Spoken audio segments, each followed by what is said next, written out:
देश अपना किधर तरक्की कर रहा है। गौतम सुरवडे या भीम सैनिकांनी एक रॅप बनवलाय आणि क्रांती आणली, जबरदस्त क्रांती आणली।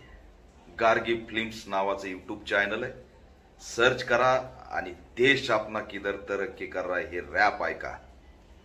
मी हादरून गेलो, अरे काय ताकद आहे या पोराकडे, काहीच नाही। एक यूट्यूब आहे आणि कुठेतरी छोट्या स्टुडिओ मध्ये बनवलेलं हे 4-5 मिनिटाचं रॅप आहे। नरेंद्र मोदीच्या अख्ख्या व्यवस्थेची चिरफाड करून टाकली आहे। पायल तडवी, बिल्किस बानो, किसान, रोजगार, महंगाई, नीरव मोदी, भ्रष्टाचार, किसान, शेतकरी, किसानांचं आंदोलन सगळं रॅप मध्ये आलंय।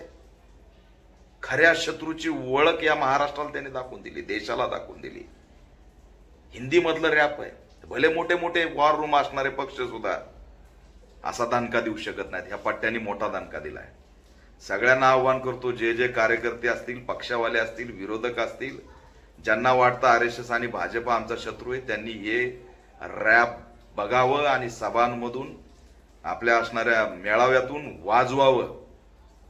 खरा नेरेटिव्ह काय आहे ते या पोरांनी दाखवून दिला, हा भीम सैनिकांनी दाखवून दिलाय। त्याला साधनं द्या, त्याला ताकद द्या, त्याला आधुनिक बळ द्या। हे वॉर रूम मध्ये बसलेले दिशाभूल करणारे, खोटे नेरेटिव्ह बनवणारे, खोटे शत्रू क्रिएट करणारे, हे सगळे तोंडावर पडलेत ह्या पोराच्या पुढं। आमच्या वॉर रूम मध्ये बनलं नाही म्हणून कुणी व्हायरल करणार नाही, पण मी संकुचित नाही। मी आदर करतो त्याच्या लिखाणाचा, त्याच्या गायनाचा। अरे रॅप म्हणलं की महिला बघू शकत नाहीत, शिवीगाळी शिवाय रॅप तयार होत नाही, एकही शिवी दिलेली नाही। पण अशी क्रांती आधुनिक आणली, बिल्किस बानो, पायल तडवीचा आवाज बनलाय आणि या सगळ्याच व्यवस्थेची मोठी चिरफाड त्यांनी केली। मी सॅल्यूट करतो या भीम सैनिकाला। अनेक जण खोटा नेरेटिव्ह बनवतायत, खोटे शत्रू बनवतायत, पण खऱ्या शत्रूची ओळख करून देणारा हा पठ्ठ्या आहे। मी कार्यकर्त्यांना आव्हान करतोय की तात्काळ गार्गी फिल्म्स यूट्यूब चॅनलवर जा, हे गाणं बघा, शेअर करा, कमेंट करा, लाईक करा। तीच त्याला ताकद आहे, त्यांनी पैसे मागितले नाहीत।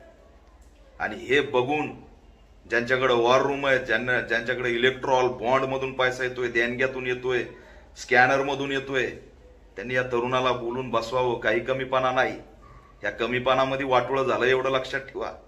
आणि त्याला जर बळ दिलं, आधुनिक साधनं दिले, तर तो हलवून टाकीन येणारी व्यवस्था, हादरून टाकेन, येऊ देणार नाही। ही व्यवस्था गाळण्याची ताकद त्याच्यात आहे या 4 मिनिटांमध्ये। मी गौतम सुरवडेला पुन्हा एकदा जय भीम करतो आणि त्याच्या लिखाणाला पुन्हा शुभेच्छा देतो। ताकदीने हे रॅप व्हायरल करा।